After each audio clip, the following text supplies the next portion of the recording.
मित्रों, ओम सन शनिश्चराय नमः।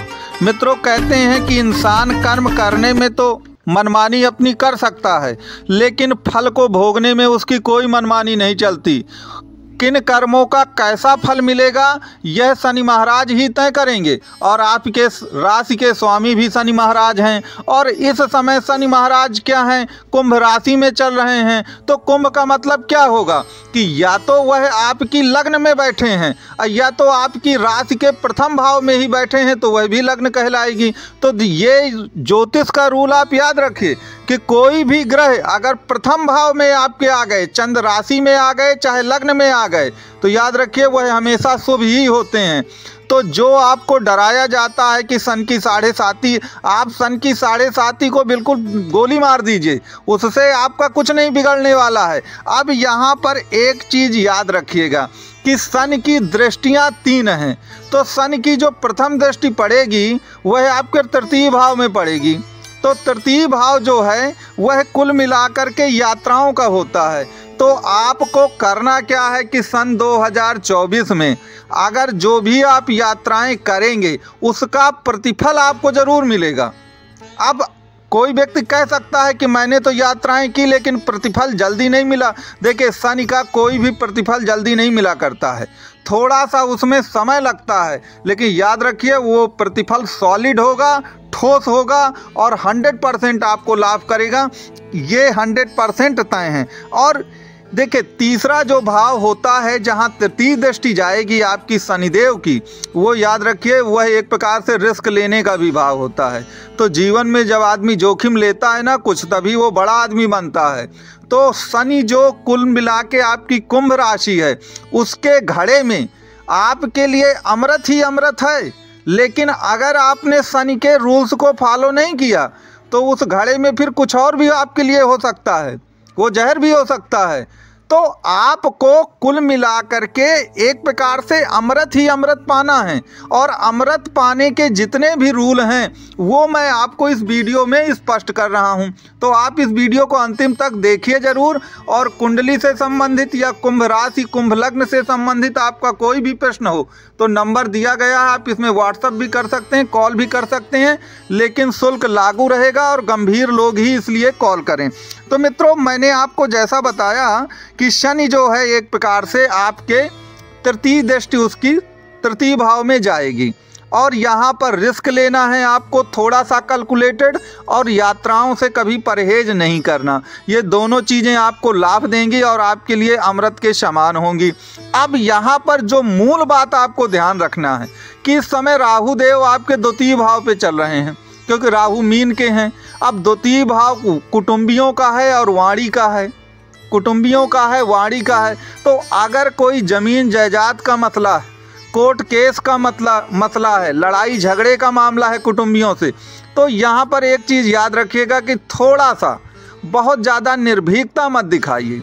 अगर मामला सेटल हो सकता है तो उस मामले को सेटल करने की थोड़ा कोशिश करिए, नंबर 1।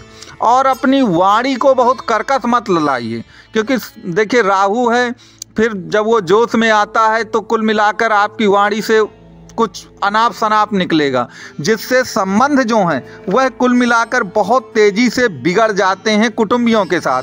अब कुटुंबियों के साथ अगर संबंध बिगड़ते हैं तो आप जानते हैं उससे मानसिक प्रताड़ना बहुत ज़्यादा होती है। फिर राहु जो है एक प्रकार से माया और मोह क्रिएट करता है। तो दूसरा भाव जो होता है जिसमें राहु महाराज बैठे हैं वह माया मोह का ही भाव है। तो माया मोह में कभी आप इतना मत खो जाइए कि अगर आपके पास शनिदेव की मदद से, चूँकि आप कुंभ राशि के व्यक्ति हैं, तो शनिदेव की मदद से अगर आपके पास माया कुछ ज़्यादा आ गई है तो आप राहु के द्वारा बहुत गुरूर में मत जाइएगा, क्योंकि दूसरा भाव जो होता है ना, माया मोह से घमंड पैदा करने वाला होता है। तो आपको इन सब से बचना है, इस चीज़ को आपको ध्यान रखना है। अब देखिए, जब शनि लग्न में हैं, आपकी राशि में ही बैठे हैं, कुंभ में हैं और मूल त्रिकोण में हैं, तो जितनी प्रकार की भी कमियां हैं, चाहे वो शनि की 7.5 से संबंधित हों या आपके राहुदेव से संबंधित हों, शनिदेव कुंभ राशि में बैठ करके सब कुछ न्यूट्रलाइज कर देंगे। सब कुछ न्यूट्रलाइज कर देते हैं, न्यूट्रल कर देते हैं। तो कहने का तात्पर्य कि आपके लिए कुंभ माने घड़ा होता है, तो उस घड़े में आपके लिए अमृत ही अमृत है, आपके लिए अमृत ही अमृत है। अब देखिए सप्तम भाव तो हर ग्रह की होती है, तो उस पर बहुत ज़्यादा चर्चा मैं नहीं करूँगा। हम जाते हैं इनकी जो सबसे दूर दृष्टि होती है दसम भाव। ये किसी भी ग्रह को 10वीं दृष्टि प्राप्त नहीं है, इतनी दूर दृष्टि केवल शनिदेव को ही प्राप्त है। तो अगर वह आपकी राशि में बैठे हैं या लग्न में बैठे हैं तो दसम भाव पर दृष्टि डालेंगे। अब दसम भाव तो कर्म का ही होता है। अब कर्मेश जो है वह लग्न पे बैठा है, जो स्वयं कर्म का कारक है, जो स्वयं कर्म का कारक है। आपको मालूम है कि जहाँ भी शनि बैठ जाए, मान लीजिए, या जहाँ उसकी दृष्टि चली जाए, बस उनसे संबंधित कर्म तो करने ही पड़ते हैं। और जब उसकी दृष्टि दसम में जा रही है तो दसम भाव तो जॉब का, प्रोफेशन का, आपके कर्म का ही है। तो अब जॉब, प्रोफेशन, कर्म के लिए देखिए शनि कड़ी मेहनत करवाता है, ये बात ध्यान दीजिएगा। शनि स्मूथली कुछ नहीं देता है, आपको कड़ी मेहनत तो करना ही पड़ेगा, तभी आपको प्रतिफल प्राप्त होगा। और प्रतिफल कब से प्राप्त होगा? देखिए शनि अभी इस समय लगभग 7.25 डिग्री के चल रहे हैं, तो जब वो 10 डिग्री के पहुंच जाएंगे तब उनका प्रतिफल, क्योंकि शनि सना ही है, धीरे धीरे चलते हैं, लेकिन जब वो 10 डिग्री पे पहुंच जाएंगे ना तो वो धीरे धीरे नहीं चलेंगे, फिर वो दौड़ने लगेंगे। तो आपको फरवरी लास्ट से इसका एक अच्छा खासा जो प्रभाव है शनि का, वह 100% मिलना शुरू हो जाएगा। तो जो भी काम अभी आपके अटक रहे हैं, रुक रहे हैं, क्योंकि शनि का जो मूल स्वभाव है वह है रुकावट, बाधा कर देना, या एक प्रकार से कई प्रकार की व्याधियां उत्पन्न कर देना। आपके कोई काम बन रहे थे, आपको लगता था कि बस बन ही जाएगा, लेकिन पता चला अचानक वो काम रुक जाता है। तो अभी आपको इस तरह महसूस हो सकता है, लेकिन आपको कभी भी शनिदेव आशा का दामन नहीं छोड़ने देते हैं। आपको 100% लगेगा कि ये काम जरूर होगा, तो आपका वो काम होगा ज़रूर।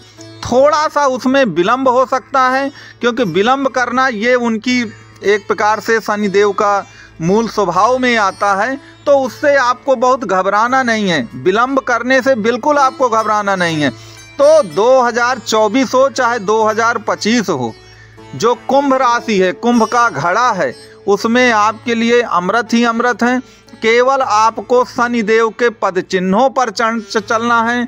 शनिदेव जो कुल मिलाकर मैंने बता चुका हूँ कि वह कर्मों के फलदाता हैं, और उन्होंने बताया है कि हमको कैसे कार्य करना है। वो इस समय तो आपके लग्न में ही हैं, आपकी राशि में ही हैं, तो और अपनी ही मूल त्रिकोण राशि में है। तो किसी भी तरह का, किसी भी प्रकार का आपको बिल्कुल चिंतित होने की वो ज़रूरत नहीं है। 2024 हो चाहे 2025 हो, यह आपके लिए 100% मंगलमय होगा। वीडियो कैसा लगा ये आप कमेंट बॉक्स में बताइए। आपका कोई सवाल हो तो नंबर दिया गया है।